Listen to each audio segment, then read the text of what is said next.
Hey, Kerry from Podcast Fast Track here. I wanted to show you real quickly what stats for your podcast really matter. And all those numbers in your statistics dashboard and your analytics, what you'd be looking at. I'm going to show you in two different platforms. I'm going to show you on Libsyn how to find the numbers that matter, and in Captivate, both which I recommend, both which you can find affiliate links to in my description for this video.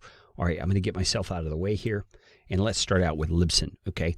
I chose a show here on Libsyn that has plenty of stats so that we can know exactly what we're looking at. Now in Libsyn here, when you begin, you'll see a snapshot is what they call it, a stats snapshot. And you can see all the numbers going up and down here.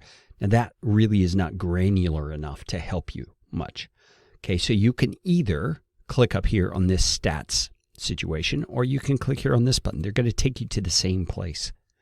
And when you get inside of the Libsyn stats, here's what you need to pay attention to. You need to look for number of downloads on one episode that is 30 days after publication.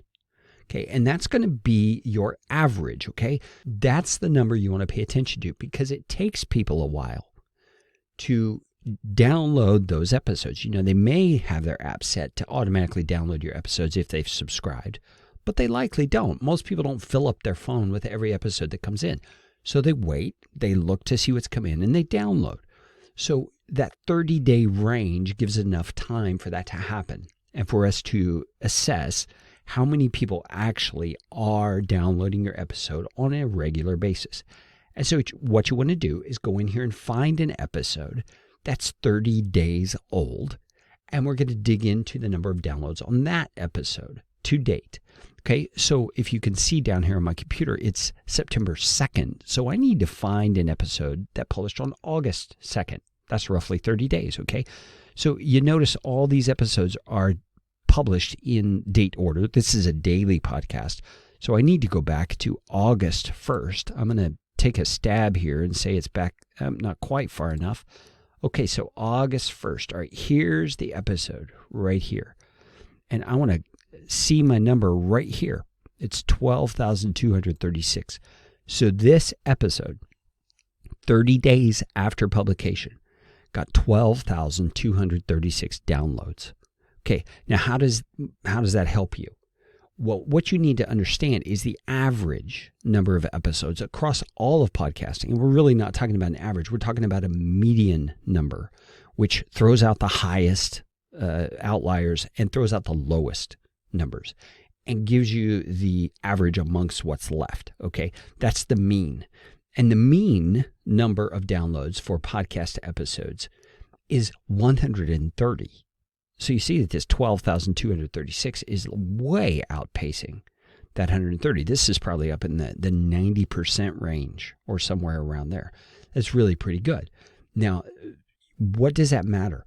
Well, most big advertisers are not even going to be interested in sponsoring a podcast unless you have 5,000 or more in this 30-day number. Okay, so you need to understand that piece of it.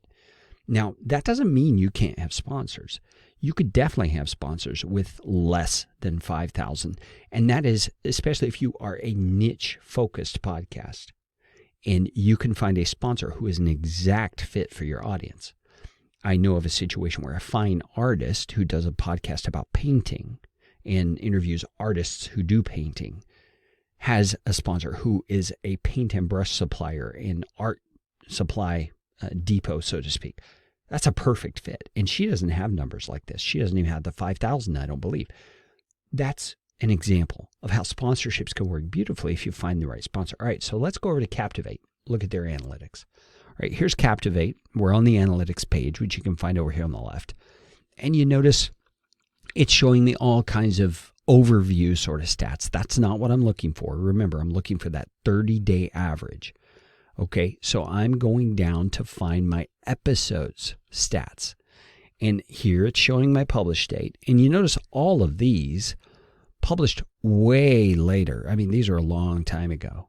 These are not going to do me much good in the sense of what I'm looking for, but I can look and see.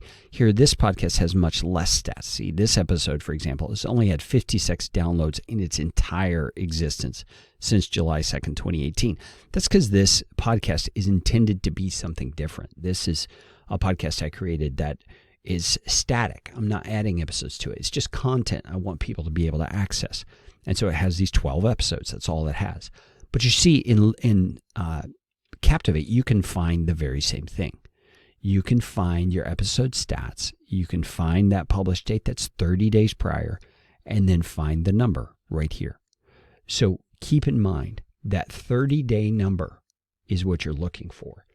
And you want to compare it to the mean number, which right now, September 2020, is around 130 downloads per episode. That's all podcasts across all niches, okay? So that number is going to go up over time, hopefully. Maybe. Who knows? It could go down. But it gradually tends to creep up. Some months it's higher, some months it's lower. But that 130 is pretty normal. So that's the podcast stat that matters for sponsorships. That's the one that will give you the real estimation of how many actual subscribers you have. Because if you see those kinds of download numbers consistently 30 days after publication, that's a pretty good gauge of that those people are subscribed to your show. So hope that's helpful. Let me know if you have any questions. I'd love to interact.